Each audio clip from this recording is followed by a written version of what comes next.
Hey, what's up, everybody? This is Charles, and welcome you guys to another episode of the Dreamerspro Show, where we cover everything from sports, hot topics, classic debates, entertainment, and when we give you guys a fresh perspective on things and how we see them. And today we're going to be talking about Kawhi Leonard and the Clippers. But before we get into that, please make sure you like the video and subscribe to the channel. Now, what happened yesterday? Yesterday, there was a game between the Clippers and probably arguably the best team in the NBA and the Boston Celtics. But before that game, we actually produced a show where we were talking about some of the concerns we were having with Kawhi Leonard based on the way he was looking this season.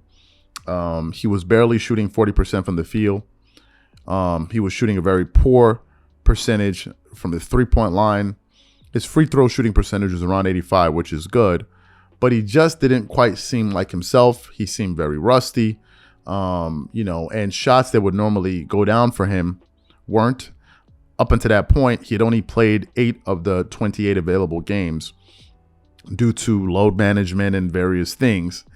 And I said that I believe that him missing all these games was, number one, affecting his ability to return back to his normal form a lot sooner.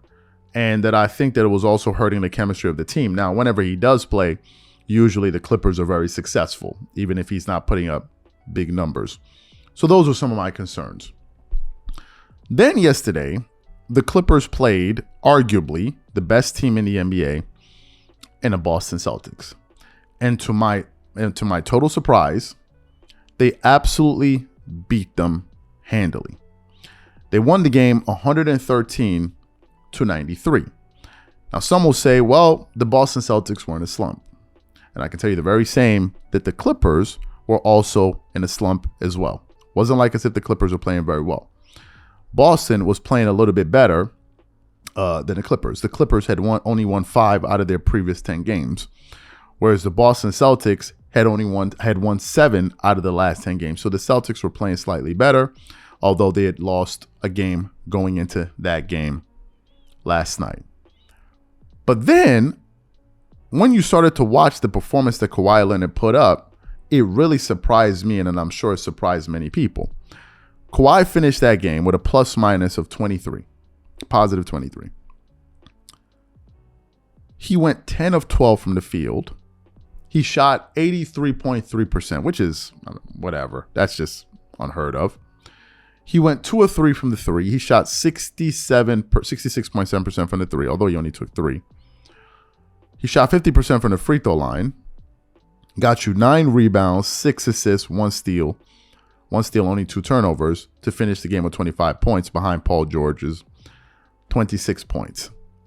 And I got to tell you, there's no question that performance of Kawhi Leonard yesterday was absolutely his best performance since we last saw him in the playoffs. Absolutely the best. And here's what's so impressive about it.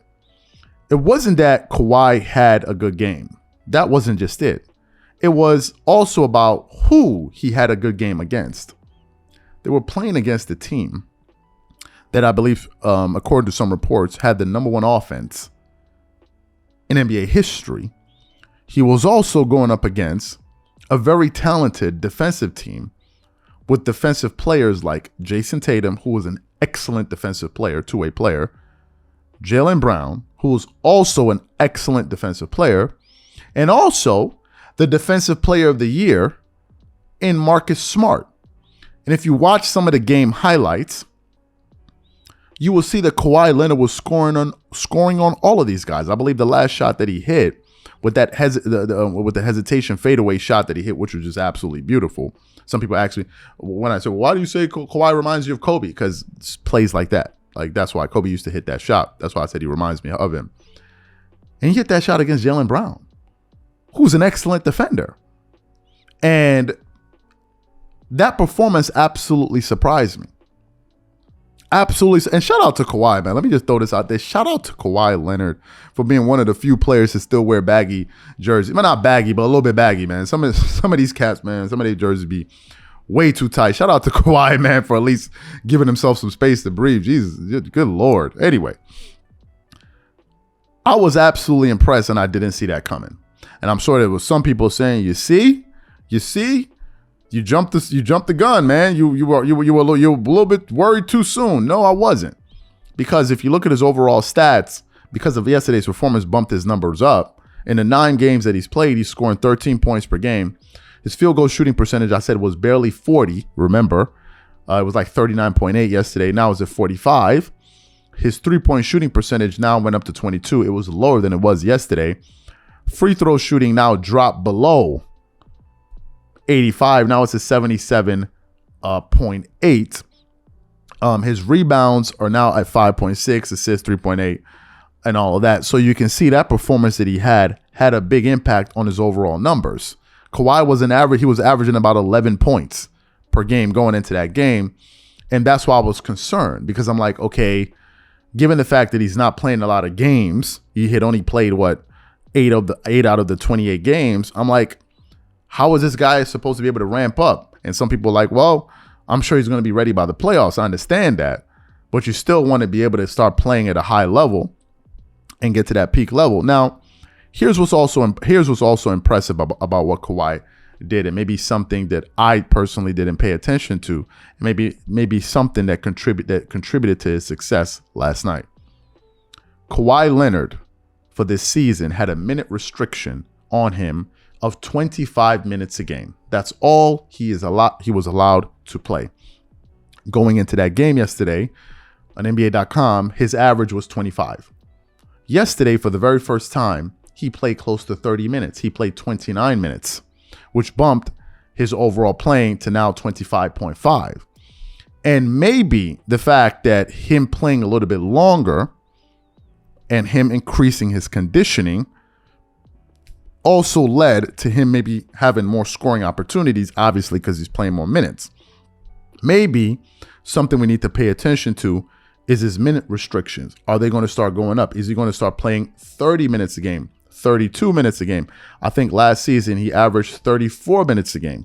If Kawhi were to play 34 minutes a game, essentially you'd be adding about 9 to 10 more minutes a game, which means that he'll probably have more scoring opportunities. But more importantly, it would help him get back into form, his normal form. Because yesterday, that reminded me of the Kawhi of old, and I just didn't see it coming because I hadn't seen it all season long. And I was very, very pleasantly surprised by that, especially against a very, very, very, very good Boston Celtics team. That was very impressive, and I think it was a good statement win for the Clippers, right, to really get their confidence back. So these are my thoughts and opinions on this. The question to you guys is simply this: do you think that this is the beginning? What you saw last night is the beginning of something positive that's going to be happening with Kawhi, or you're still a little bit cautious about him and his availability and maybe some of the minutes restrictions and some of the things that the Clippers medical staff may do? Whatever you guys think, please leave your thoughts and comments in the comment section, and we catch you guys on the next show.